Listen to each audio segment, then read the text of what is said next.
Novel title, Hail the King. Chapter 11, The Loss. Brooke was struggling in the fight with the black-armored enemy. This other warrior looked very similar to the one-star rapier-wielding enemy that Faye killed.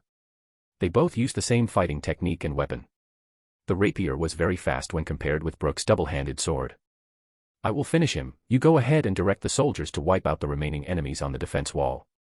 Faye yelled at Brooke. Faye stuck his axe in between the two, twisted his wrist and the axe collided with the tip of the rapier accurately.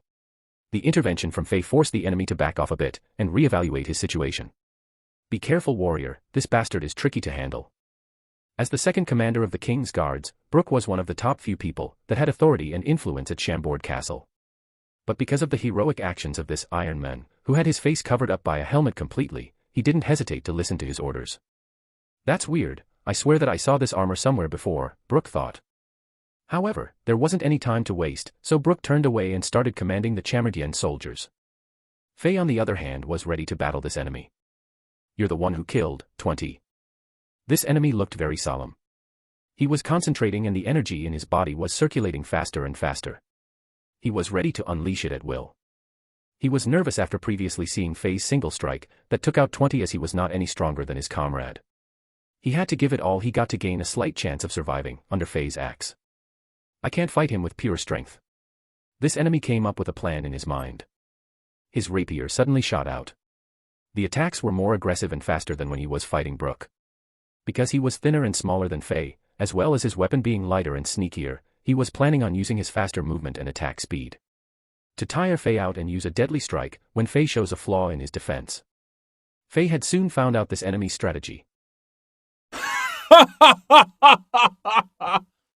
His laughter was full of pity. This enemy was like a fallen shaman in the Diablo world. It was a human-like monster that held a blade in one hand and a torch in another. The fallen shaman was sly and cruel, both moving and attacking fast. When it was at a disadvantage, it would try everything to run from the fight.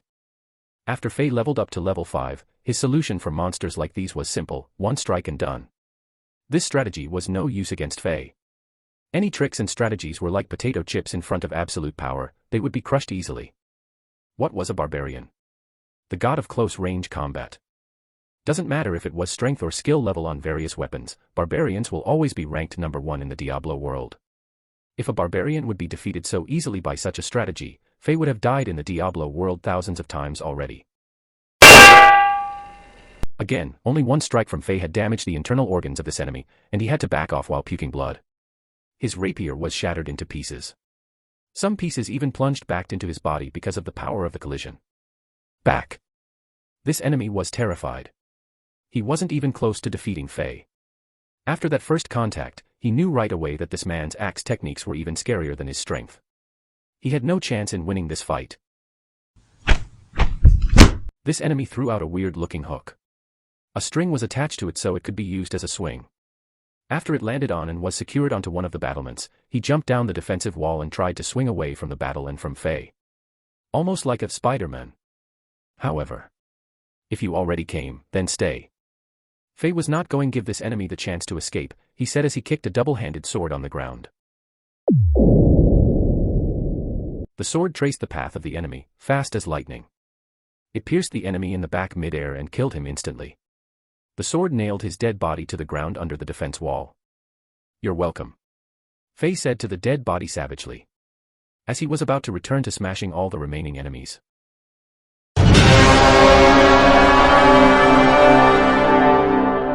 A few strange-sounding horns came from the enemy's base far away and soon spread around the battlefield.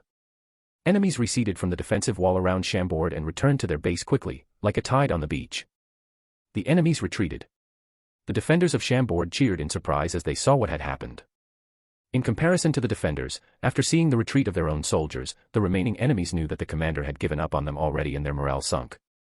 After defending for a short while, they all threw down their weapons and went on their knees and surrendered.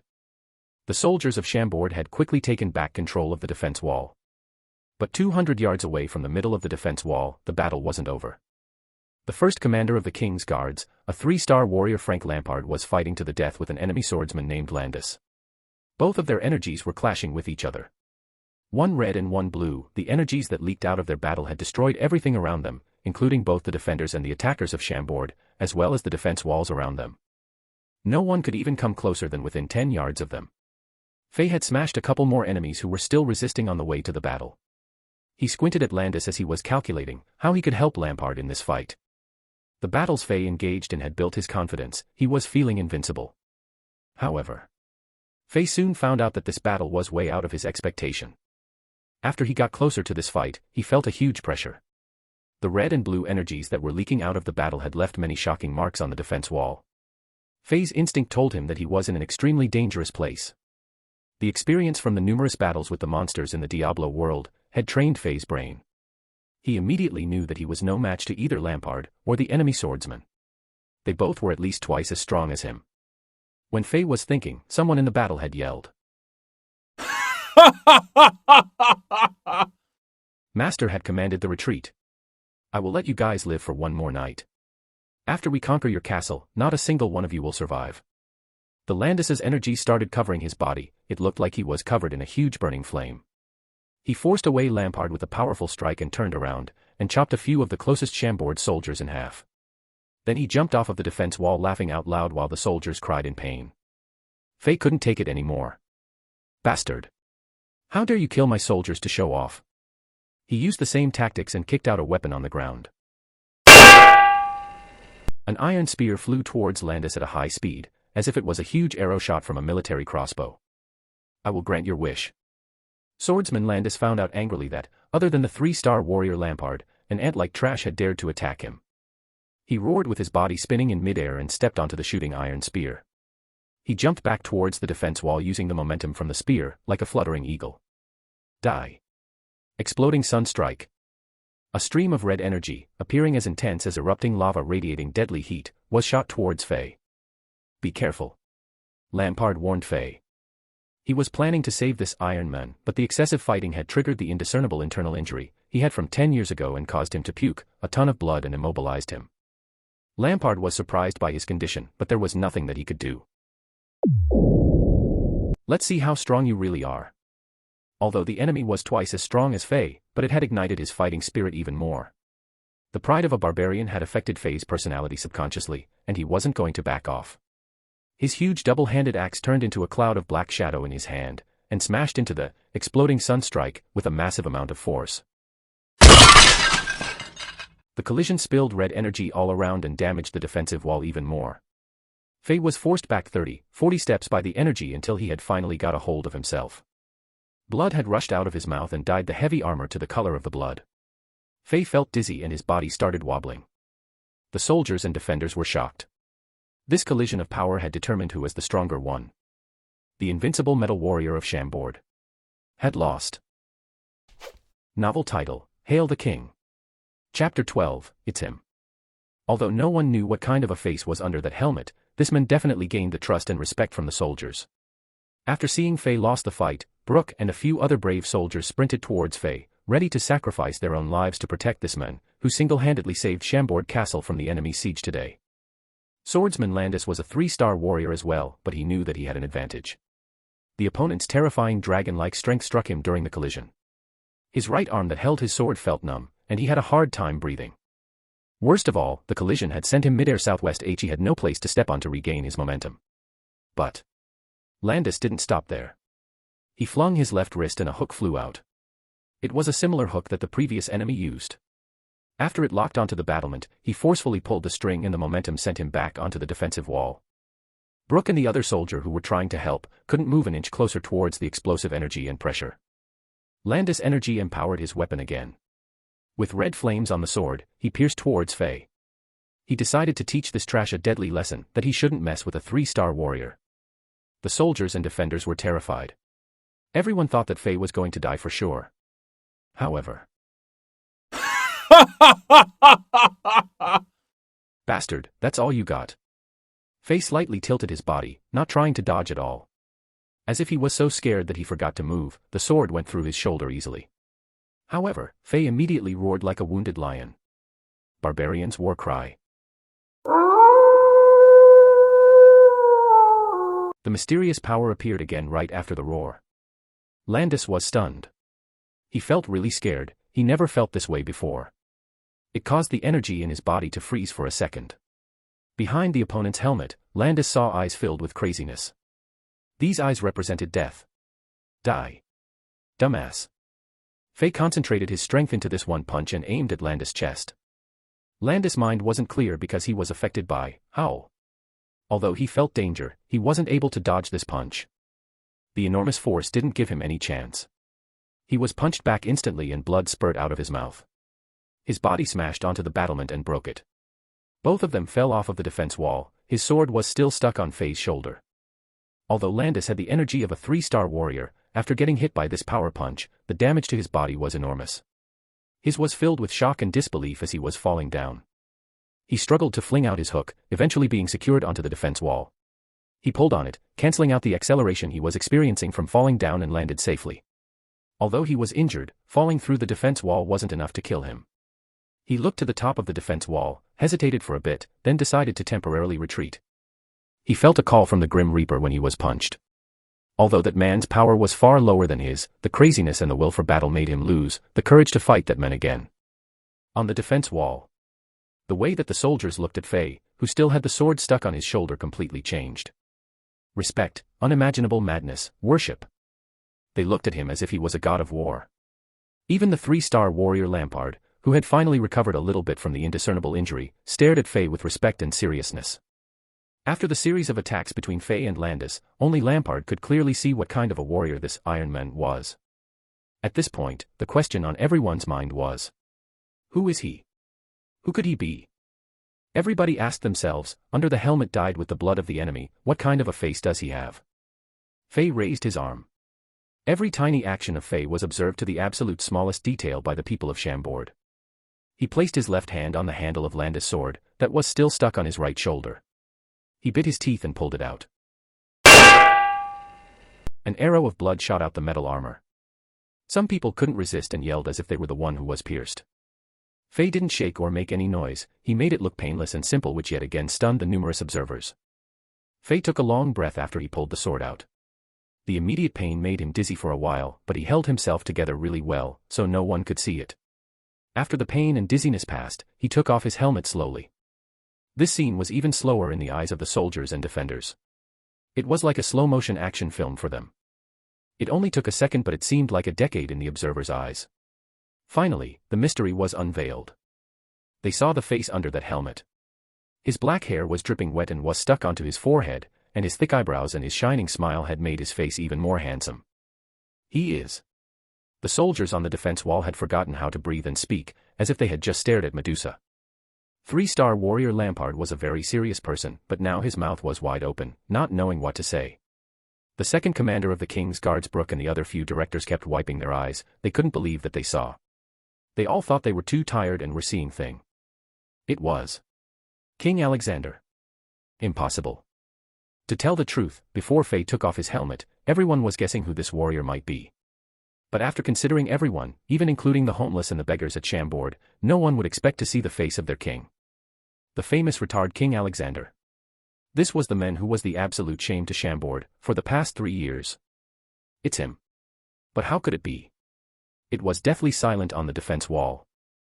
The shock that Fei gave to the defenders from taking off his helmet was 10 times stronger than the shock he gave them when he destroyed the 2 1-star warriors and injured the 3-star warrior Landis.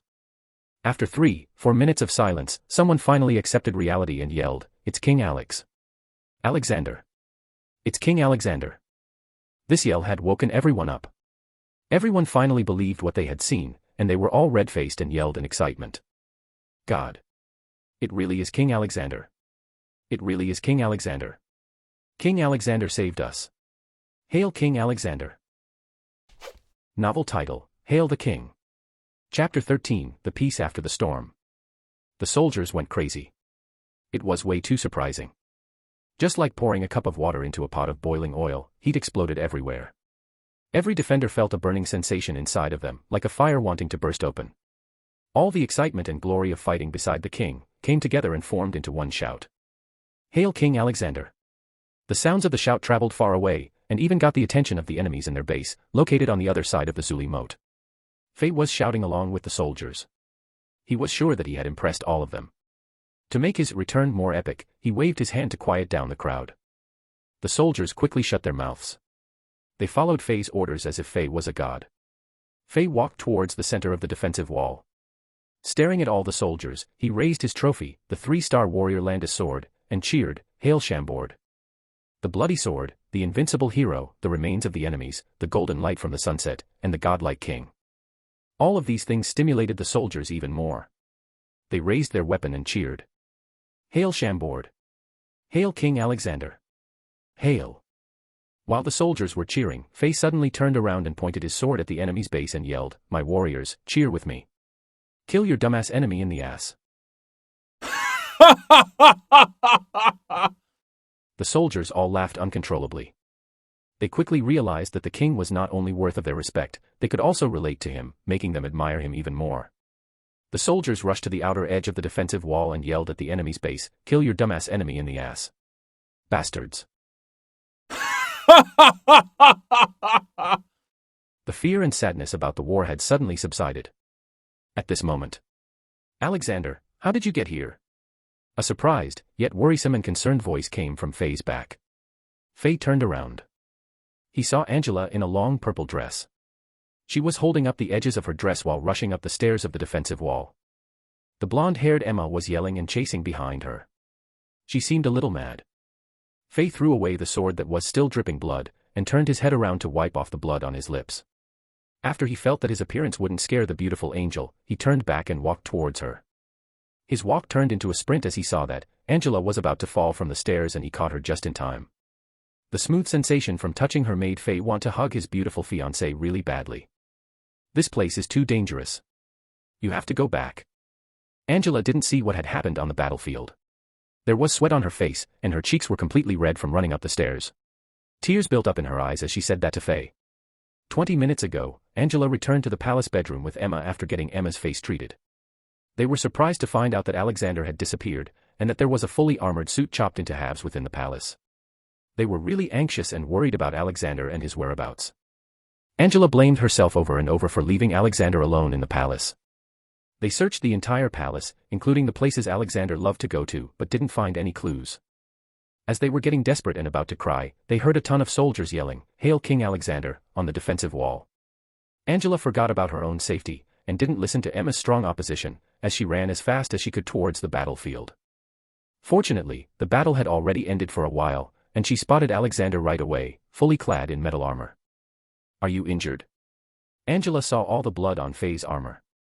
Fei laughed proudly and pointed at the corpses of the enemies, "It's all their blood. Don't look, these guys look disgusting." He quickly blocked Angela's view. He didn't want his pure fiancée to see all the blood and violence. This simple move by Fei had Angela's heart racing. At this moment, "Alexander, you are almost 18 years old. Can you stop making trouble for Angela? Do you know how dangerous this place is?" You almost made Angela cry. Emma had finally caught up to Angela. Although she also didn't have any idea about what happened, she began accusing Fei as she took a couple deep breaths. The stairs really tired her out.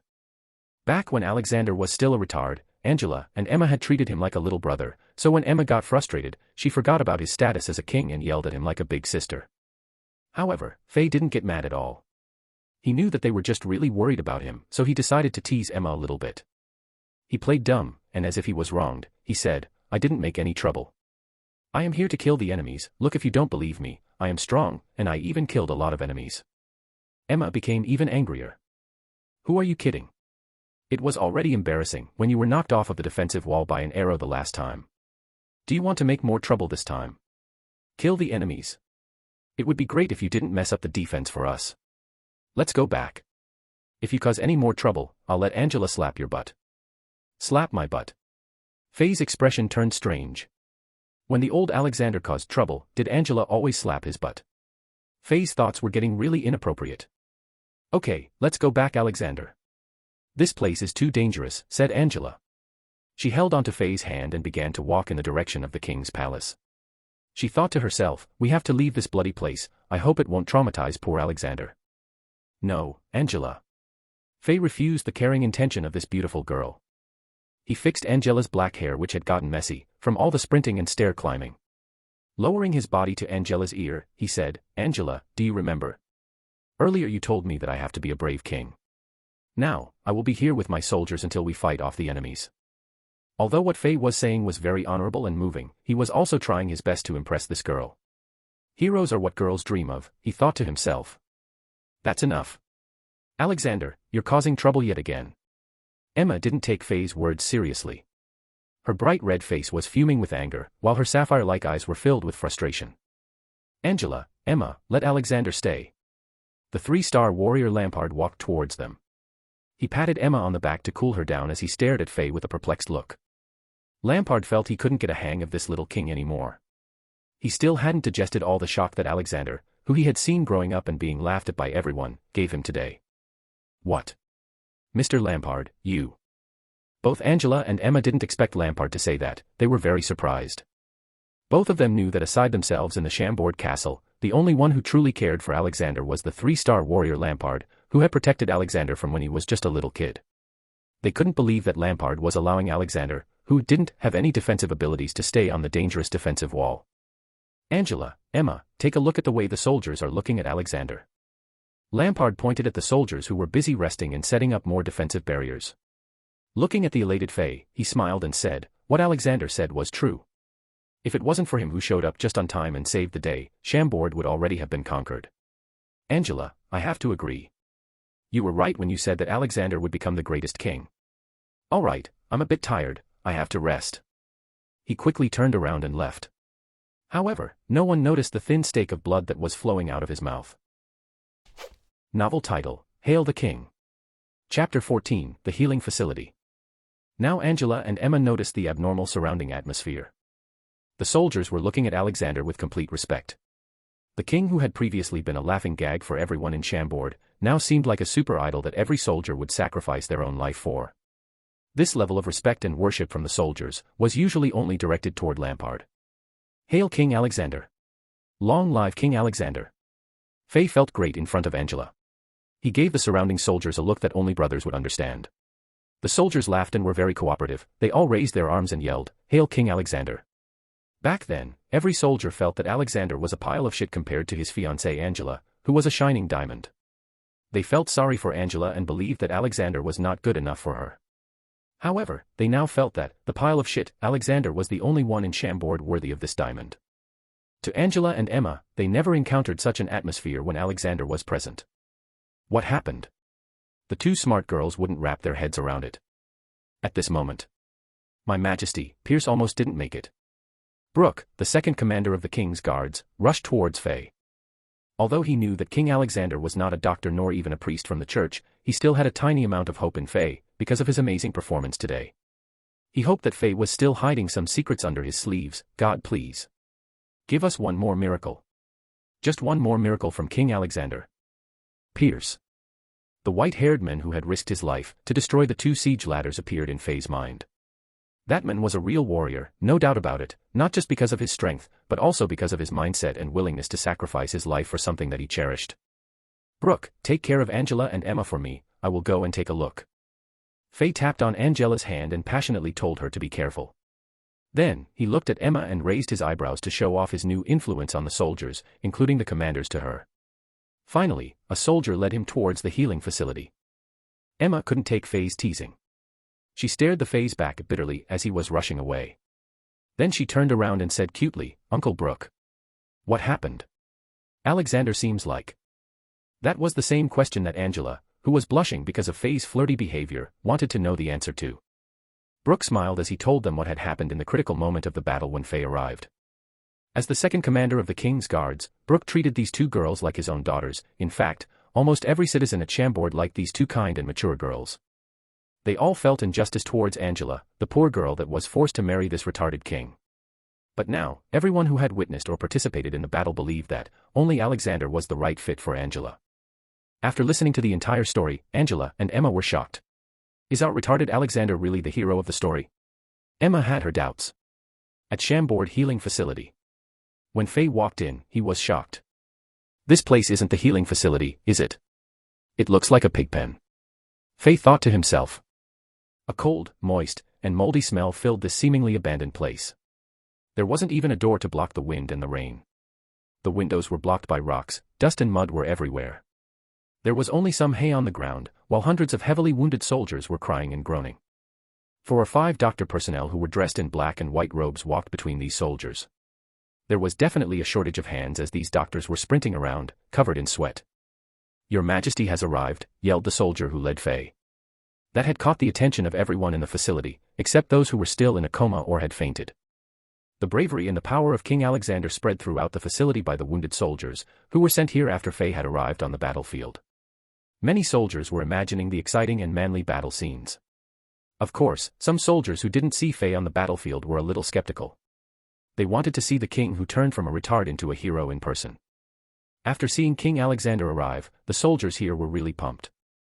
Some soldier ignored the wounds on their bodies. They struggled to sit up to see the king, breaking the scabs that had just formed on their wounds. The ones who fought alongside Fei all cheered, "Hail King Alexander." Fei thanked the soldier who had led him to the facility, then quickly tried to comfort the soldiers who were struggling to sit up. He didn't know what to say.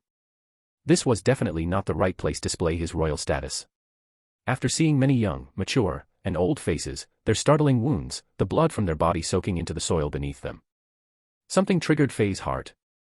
The glorious hero's legacies from Earth seemed to be relived by the people in front of him. Technically speaking, these soldiers were wounded from protecting him, some of them would be disabled forever. As a person from Earth, Fei wouldn't convince himself to accept this fact. If possible, he wished that he had fought the battle from the beginning alongside these soldiers. Humans seem to always contradict themselves, and Fei was a prime example. He was a coward and was extremely scared of death, but at this moment, he desired to fight and battle.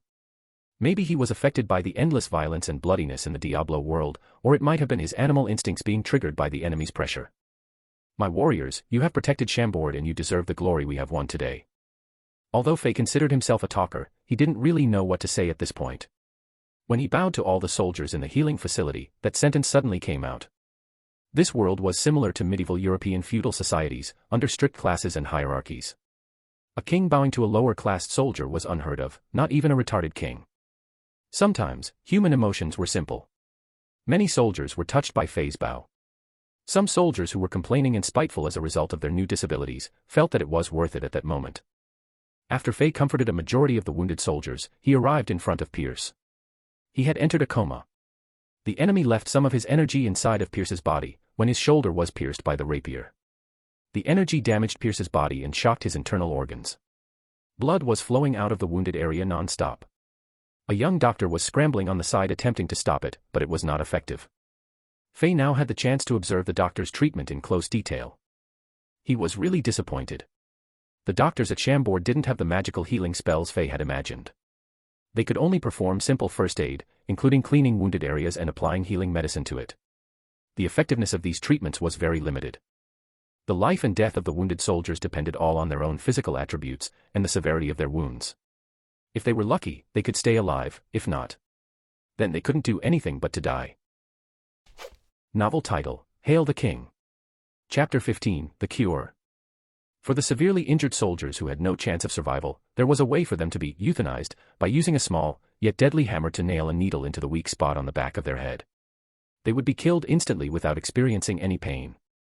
For injuries like Pierce's, the euthanasia would be performed. However, after considering that Pierce was one of the strongest men in Chambord, the fact that he had destroyed 2 siege ladders during the battle, and the advice of the second commander Brooke, he wasn't euthanized yet. "How is he doing?" Fei asked the doctor, hoping to get some good news. "I'm very sorry, Your Majesty. We tried our best, but his internal organs were shocked and almost torn open. Even the high-class priests from the Holy Church can't do anything about it." Priests. This word caught Fei's attention, but now was not the right time to ask questions regarding that. Fei had to come up with a solution to this problem. 2 other doctors came up and bowed to Fei. One was holding a wooden tray. A small hammer and a bizarre-looking needle were placed on the tray. They were the tools for euthanasia. Pierce was the last severely injured person in the facility. Although he fainted, everyone could see that his body was still experiencing a lot of pain. These injuries might not have been able to kill him right away, but the blood from his wounds and mouth were flowing like water pouring out of a bottle. An older-looking doctor lifted Pierce off the ground. The other doctor placed the nail at the back of Pierce's head and raised the hammer with his other arm. Wait. Fei had to stop the actions of the doctors. He just couldn't let a real warrior die like this. Real warriors deserved to die on the battlefield. A death like this would bring shame upon a man like Pierce. Moreover, Fei didn't want to let Pierce die. But, how can I save him? Faye had to think fast. At this moment, as if Pierce sensed the tension in the room, he woke up. He saw King Alexander standing in front him, as well as the doctors. Eventually, his eyes finally focused onto the hammer. A smile shined on his face. Is it my turn now? Go ahead. Pierce didn't say anything to Faye. He fainted before Faye surprised everyone, so he didn't know that the retarded king was now officially the hero of Chambord. The doctor raised the hammer again. Wait. Faye stopped it again. He looked down at Pierce fading in and out of consciousness, and then an idea flashed through his mind. Pierce, I know how to save you, but you may have to endure a ton of pain. He said. You. King Alexander, this joke is not funny. If you do care for your soldiers, then please spare some bread for my poor daughter Louise. Although Pierce wasn't fully conscious, he didn't trust the king in front of him one bit. Trusting the words of a retard. Do you think I'm a retard too? Only when he spoke of his daughter did Faye see the worries in the man, who wasn't even afraid of the enemy sword. What? You scared of pain?